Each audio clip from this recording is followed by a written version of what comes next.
The fluorescent lights of the city dog shelter buzzed anxiously as Mark, a young intern, froze in fear before cage number 4. Inside, a massive black animal threw himself against the bars with such fury that the metal rattled throughout the entire block. Mark had only tried to slide a water bowl under the gate, but the reaction was instant and terrifying. The dog, a Doberman named Titan, didn't just bark. He emitted a low, vibrating growl that made the intern's blood run cold. Titan stood his ground, hackles raised, his eyes burning not just with aggression, but with a desperate need to destroy anyone who dared invade his prison. Sarah, a senior volunteer, came running at the noise. Ignoring the spilled water and the panicked intern, she focused entirely on the dog. She didn't yell or raise her hand. Instead, she stood at a safe distance, lowered her head, and blinked slowly, a signal of peace. "You smell like fear, Mark," she said quietly, watching the dog's tense muscles. To him, fear is a threat. She saw what the others missed. The scars on the dog's flanks were old, but the wound in his soul was fresh. Titan wasn't trying to kill. He was trying to be left alone. He was guarding the emptiness where his master used to be. An hour later, the verdict was delivered in the director's office.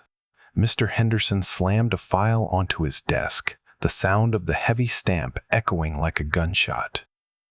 "That was the third incident this week, Sarah. He nearly took the intern's fingers off. We cannot risk human safety for an animal that is clearly beyond rehabilitation." Sarah leaned forward, pleading that the dog was just grieving, that he needed time. But Henderson rubbed his temples, exhausted. "We are full. We have friendly dogs waiting for that cage. Tomorrow at noon. I'm sorry, Sarah, but the decision is final." When the main lights went out, leaving the kennel in shadows, Sarah returned to cage number 4.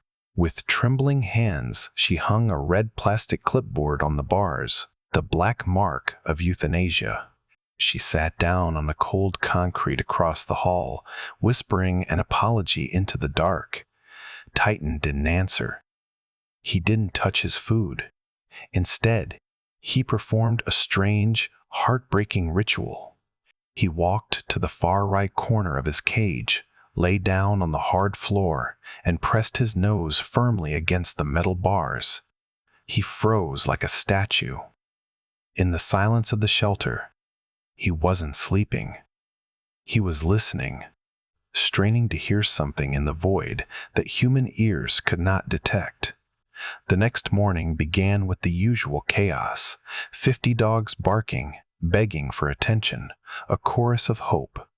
But around cage number 4, there was a zone of silence. Even the neighboring dogs seemed to sense the heavy aura of doom and kept quiet.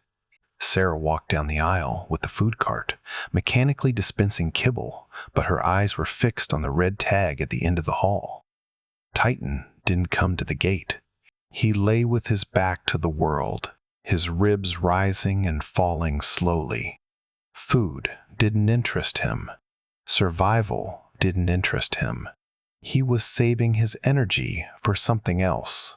During her lunch break, Sarah retreated to the staff room and opened Titan's file. She needed to understand who he used to be. The photos inside broke her heart. They showed a different dog. A Doberman sleeping belly up on a sofa, wearing a silly Christmas hat, licking the face of a laughing young man. The police report was dry and clinical. Owner, Michael D., deceased at scene of car accident. Dog found guarding the body. Tranquilizers required for removal. Sarah traced the photo with her finger. "He's not evil," she whispered. "He's just loyal." His aggression was the only language of grief he knew. That evening, a heavy rainstorm began to batter the metal roof of the shelter. The workday was over, the lights were dimmed, and the other volunteers had gone home to warm beds. But Sarah couldn't leave him. She didn't sit by the bars this time. The proximity seemed to agitate him. Instead, she dragged a chair to the end of the corridor, just within sight, keeping a silent vigil like a sentry. She read a book aloud, her voice competing with the rain, just to let him know he wasn't alone. Titan shifted his position. He turned his head toward her. In the gloom, his eyes didn't glow with malice, but with exhaustion. He let out a deep sigh, a sound of permission for her to stay. As the storm intensified, thunder rolling in the distance, Titan stood up. Sarah watched from her chair as he moved back to his corner, the spot where the bars met the outer wall. He curled up tight and pressed his nose against the cold steel again. He wasn't smelling the rain. He was listening. It was his nightly watch, his post. He was waiting for a signal that hadn't come in 6 months.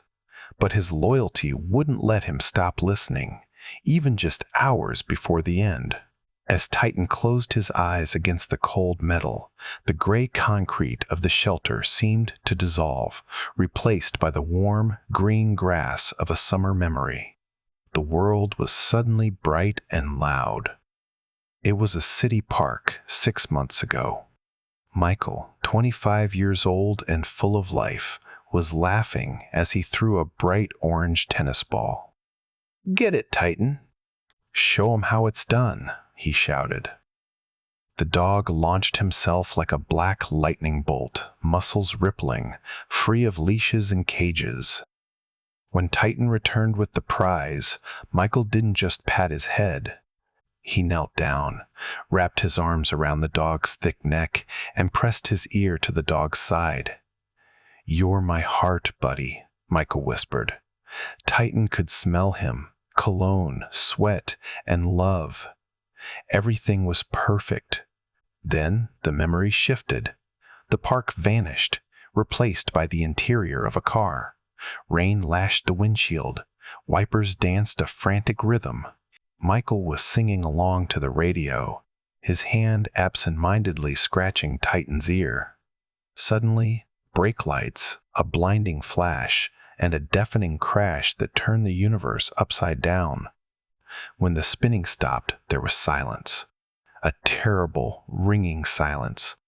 Titan whined, nudging Michael's shoulder, but the man hung strangely in his seatbelt. The smell of metal and blood filled the air. Titan licked Michael's hand, waiting for a touch that didn't come. But the scariest thing wasn't the dark. It was the silence. The rhythmic sound that Titan always heard when he was close to Michael, thump, thump, thump, thump, had stopped. Strangers in uniforms tried to take him. Hands reached into the wreckage. Titan didn't understand they were helpers. He saw them as thieves trying to steal his human. He stood over Michael's body, baring his teeth, barking at the flashing lights. "Don't touch him. He's sleeping. I have to protect him." The sting of a tranquilizer dart hit his flank. The world blurred. The last thing Titan remembered before the darkness took him was Michael being carried away on a stretcher. He hadn't been able to follow. He had failed. A loud door slamming brought Titan back to the present. The sunny park was gone. The smell of rain and Michael was replaced by bleach. He was back in cage number 4. His muscles ached from the hard floor. He looked up to see Sarah stirring in her chair down the hall. He had lost again. Another night had passed, and the rhythm, thump, thump, had not returned. Titan turned his face to the wall. If Michael wasn't coming for him, perhaps today, Titan would finally go to him. A heavy gray fog blanketed the city as Sarah parked her car at the shelter. It was the morning of the execution. Her hands shook as she turned off the engine. The security guard at the gate nodded solemnly. Everyone knew what day it was. Sarah carried a small container wrapped in a towel. It was the only kindness left to offer, a meal of real, warm meat instead of dry kibble. She brought the bowl to cage number 4. "Eat," Titan, please, just eat. It's for you, good boy. But Titan didn't even twitch an ear. He lay like a stone. The smell of steak, which would have driven any other dog crazy, meant nothing to him. Physical hunger had vanished. Sarah looked at the untouched food and felt a lump in her throat. This was his way of saying goodbye before the doctor even arrived with the syringe. He had already checked out, only his body remained. Down the hall, inside the sterile white veterinary room, Dr. Reynolds was arranging instruments on a metal tray. The clinking sound was sharp and cold. He drew clear liquid into a syringe and set it aside. At noon, right? His assistant asked nervously. Yes. Bring him in on the catch pole, the doctor replied, wiping his glasses. Be ready. I don't want this to turn into a fight. It wasn't cruelty, it was just a schedule. Death was just another appointment between vaccinations and paperwork. The clock on the wall ticked with an annoying, loud click. 10 o'clock. 10:30. Sarah sat on the floor outside the cage now, pressing her shoulder against the bars. She didn't try to speak anymore. She just stayed there, witnessing his existence. I'll hold your paw when it happens, she whispered, though she knew the director would likely forbid it. Time was slipping through her fingers like sand. Outside, the wind picked up, blowing trash along the sidewalk. A man in a thick wool coat approached the shelter doors slowly, as if every step cost him energy. David paused at the entrance, his hand instinctively going to his chest, massaging the area over his heart through the heavy fabric. He looked pale and fragile, a man who had recently looked over the edge of a cliff and stepped back. He took a deep breath and pulled the heavy door open. The bell chimed. The warmth of the lobby hit David's face. Can I help you? The receptionist asked, putting down the phone. David smiled a soft, apologetic smile. I'm looking for a puppy. For my daughter. But, he hesitated. We need someone very calm, small. I can't do much running or roughhousing yet. The doctors say I need to be careful. Sarah came out to the lobby, wiping her eyes. I'll take you to the puppies, sir, she said, forcing a professional tone. The puppy wing was at the far end of the building. Usually, they walked guests around the outside, avoiding the red zone. But today, a delivery truck blocked the external path. We have to go through the main corridor, Sarah warned him. It might be loud. Please stay in the center and don't approach the cages. Some dogs here are difficult. David nodded, wrapping his coat tighter. I understand. I'll follow you. They walked into the concrete hallway. On both sides, dogs erupted into barking, jumping against the mesh. The noise was physically painful for David. He flinched.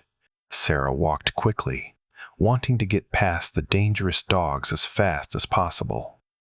Ahead, in the shadows, was cage number 4. The red tag hung like a warning flare. Sarah prayed Titan was asleep, but as they drew level with the cage, a shadow detached itself from the wall. Fate was making its move. They were almost past the cage when a sound stopped them. It wasn't a growl. It was a sharp, desperate intake of breath. Titan, who had been lying like a corpse a moment ago, scrambled to his feet. His nostrils flared wide, drinking in the air, turning his head to catch an invisible trail. He didn't look at Sarah or the exit. His amber eyes, usually dull, suddenly blazed with a frantic, impossible hope. He didn't attack the bars. He pressed his chest against them as if trying to phase through the metal. Instead of the terrifying bark that usually echoed in the hall, a high-pitched whine filled the air, the sound of a puppy crying for its mother. The massive black dog dropped to his belly, shoving his paws through the bars, clawing at the concrete, trying to reach the edge of David's shoe. Sarah froze. She had never heard Titan make a sound like that. It wasn't anger. It was a plea. David stopped and turned around. The hallway went silent. Even the other dogs seemed to sense the shift in the air. "My God," David whispered. He didn't step back in fear. A strange force pulled him closer. "I thought you said these dogs were dangerous." Titan was pressing his entire side against the cold steel, offering his neck, his head, trembling so violently his teeth chattered. Tears. Actual canine tears welled in his eyes. He had recognized something. Not with his eyes, not with his nose. He had recognized something hidden deep inside this stranger. Sarah looked from the red euthanasia tag to the man. Her brain scrambled to make sense of the impossible. This dog hated men. He hadn't eaten in 2 days. Now he was surrendering completely to a stranger. Do you know this dog?" Sarah asked, her voice raspy. David shook his head, unable to look away from the dog's gaze. "No, I've never seen him. But—" he pressed his hand to his chest again, his heart hammering against his ribs. "But I feel like he knows me. Why is my heart racing like this?" "Maybe you had this breed before?" Sarah asked, grasping for logic. "No, I was allergic as a kid. This is the first dog I've ever considered. Maybe you smell like someone he knew? A mechanic? Someone who uses Old Spice?" David smiled faintly. "I'm an accountant, and I don't use cologne since the hospital. Doctors say keep it neutral." Every rational explanation fell apart. Sarah looked at David's pallor, his protective stance over his chest. She remembered the date in Titan's file, October 14th. "I'm sorry to ask," she started slowly. "You said you were in the hospital. Was it recent?" David sighed. 6 months ago. I was discharged recently, but the surgery was October 14th. It was an emergency. I was on the waiting list for 2 years. Sarah felt the floor tilt. October 14th, the day Titan's world ended, was the day David's world began. "A heart transplant?" Sarah whispered. David nodded. He unbuttoned the top of his coat and shirt to show the long pink scar running down his sternum. The donor was a young man, an anonymous accident victim. "That's all they told me." Sarah leaned against the wall for support. A young man, an accident. She looked at Titan. The dog wasn't looking at David's face. His nose was pointed lower, straight at the center of David's chest. The puzzle pieces slammed together. The corner of the cage. Titan hadn't been smelling the wall. He had been listening. He had been waiting for a sound. And now the sound had walked in the door. It wasn't magic. It was biology. Dogs could hear termites in walls, babies in wombs. Why couldn't Titan recognize the unique rhythm he had slept against for years? "He doesn't know your face, David," Sarah said, her voice finding strength. "He hears him. He hears Michael inside you." Sarah looked at the clock. 11,045. 15 minutes until Dr. Reynolds arrived. Panic surged through her. "Listen to me," she said, grabbing David's sleeve. "I know this sounds insane, but this dog is scheduled to die in 15 minutes because we thought he was a monster. You are the only reason he isn't tearing that cage apart right now." David went pale. "Die? But he's just crying. I need you to come to the director's office with me," Sarah insisted, already guiding him down the hall. As they walked, she spoke fast, desperate. "You have to tell him about the surgery, about the date. If we don't stop this, the part of the man who saved you is going to die today, too." They burst into Director Henderson's office without knocking. Henderson dropped his pen. Sarah, why is a civilian in the admin block? Sarah didn't apologize. She slammed her hand on his desk. You can't put Titan down. Cancel the order. Henderson turned red. We discussed this. The vet is prepping. Get the client out, or you're fired. It's not just a dog, and he's not just a client, Sarah shouted. He has Titan's owner's heart. The dog recognized the heartbeat. Henderson looked at her with pity and annoyance. Sarah, you're exhausted. That is science fiction. Dogs don't work like that. Then David stepped forward. He was a quiet man, an accountant who liked order, but he spoke with sudden steel. I don't know about science, sir, but I know what I saw. That dog was weeping when he looked at me. If she's right, don't we have to check? Safety protocols forbid contact, Henderson snapped, though he wavered. If that beast bites you, I go to jail. Sarah straightened up. Let David sign a liability waiver. I'll go in with him. If Titan even growls, put him down, and I'll resign on the spot. The room went silent. The clock read 11,005. Henderson looked at the waiver forms, then at the phone. You have 5 minutes, he grumbled, sliding a paper across the desk. If there is one drop of blood, Sarah, your career is over. Word of the experiment spread instantly. By noon, a small crowd had gathered by cage number 4. Dr. Reynolds stood back with the sedative syringe, skeptical. Mark held the catch-pole tight. David handed the signed waiver to Henderson and took off his heavy coat, standing in just a thin shirt. I'm ready, he said. Titan stood inside, motionless, vibrating with adrenaline. Slowly, Henderson warned. Sarah put the key in the lock. The metallic click echoed like a gunshot. Usually, this sound triggered Titan's rage. Today, he didn't blink. Sarah pulled the heavy gate open. The barrier was gone. The air was thick. Nobody breathed. David stepped onto the dirty concrete. He didn't call the dog. He simply dropped to one knee, putting himself at eye level with the predator. Titan moved forward. His movement was liquid, gentle. He walked right up to David's face. Mark gasped, gripping the pole, but Sarah held up a hand.